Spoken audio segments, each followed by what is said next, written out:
আসসালামু আলাইকুম গাইস, আপনাদেরকে আজকে দেখাবো অ্যাকুরিয়ামের প্লান্ট কিভাবে ফ্রিতে কালেক্ট করতে হয়। আমি এই নদী থেকে নালা থেকে বিভিন্ন প্লান্ট উঠাবো।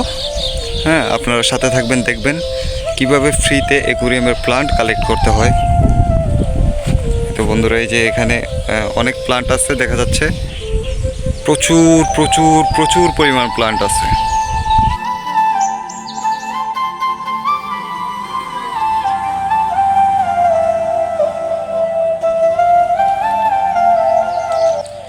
গাইস, আপনাদের বাড়ির আশেপাশে যে পুষ্কুনি বা ছোটোখাটো নালা বা ধান ক্ষেত, যেখানে বৃষ্টির পানি এবং বর্ষার পানি জমে থাকে, সেখানে আপনারা একটু লক্ষ্য করলেই দেখতে পারবেন যে সেখানে খুব সুন্দর সুন্দর অ্যাকুরিয়াম প্লান্ট হয়েছে। সেখান থেকে আপনারা কালেক্ট করতে পারেন।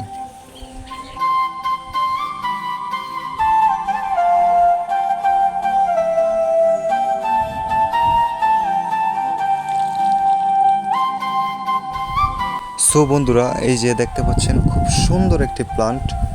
এই প্লান্টটি যদি আপনি অ্যাকুরিয়ামের দোকানে ক্রয় করতে যান, তাহলে আপনার কাছ থেকে হয়তো এই একটি প্লান্ট 100 থেকে 150 টাকা রাখতে পারে। হ্যাঁ, অথচ আপনি যদি একটু খেয়াল করেন, আপনার বাড়ির আশেপাশে যে কোনো ধান ক্ষেত কিংবা যে কোনো জায়গায় পুষ্কুনিতে আপনি পেয়ে যাচ্ছেন একেবারেই ফ্রিতে।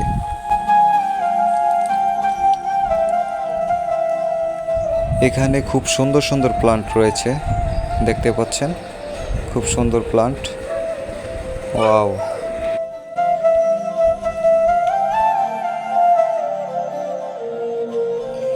এটা খুব সুন্দর একটি প্লান্ট, যেটা অ্যাকুরিয়ামে রেখে দিলে নিজে থেকে গ্রো করে। এটার জন্য আলাদা কোনো প্রসেসিং করতে হয় না। এটা জাস্ট অ্যাকুরিয়ামে রেখে দিবেন, এটা নিজের মতো গ্রো করবে। এই যে আরেকটা প্লান্ট দেখতে পাচ্ছেন, এই প্লান্টটিও খুব সুন্দর, খুব মারাত্মক দেখতে। এটা অ্যাকুরিয়ামে রাখলে খুবই সুন্দর লাগে।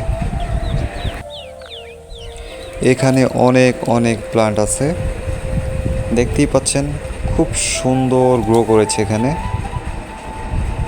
আমার মনে হয় এগুলি অ্যাকুরিয়ামে খুব সুন্দর গ্রো করবে। এটাও খুব সুন্দর, খুব সুন্দর একটি প্লান্ট। গাইস, এখন আপনাদেরকে আমি বলবো এই প্লান্টগুলি অ্যাকুরিয়ামে ব্যবহার করার আগে কি কি করে নিতে হবে। এই প্লান্টগুলি বাসায় নিয়ে আপনারা 2 থেকে 4 মিনিট লবণ পানির মধ্যে ভিজিয়ে রাখবেন। তারপর শুধু খালি পানি দিয়ে পরিষ্কার করে ধুয়ে তারপর আপনি অ্যাকুরিয়ামে ব্যবহার করবেন। এই কাজটি যদি না করেন অ্যামোনিয়া হতে পারে।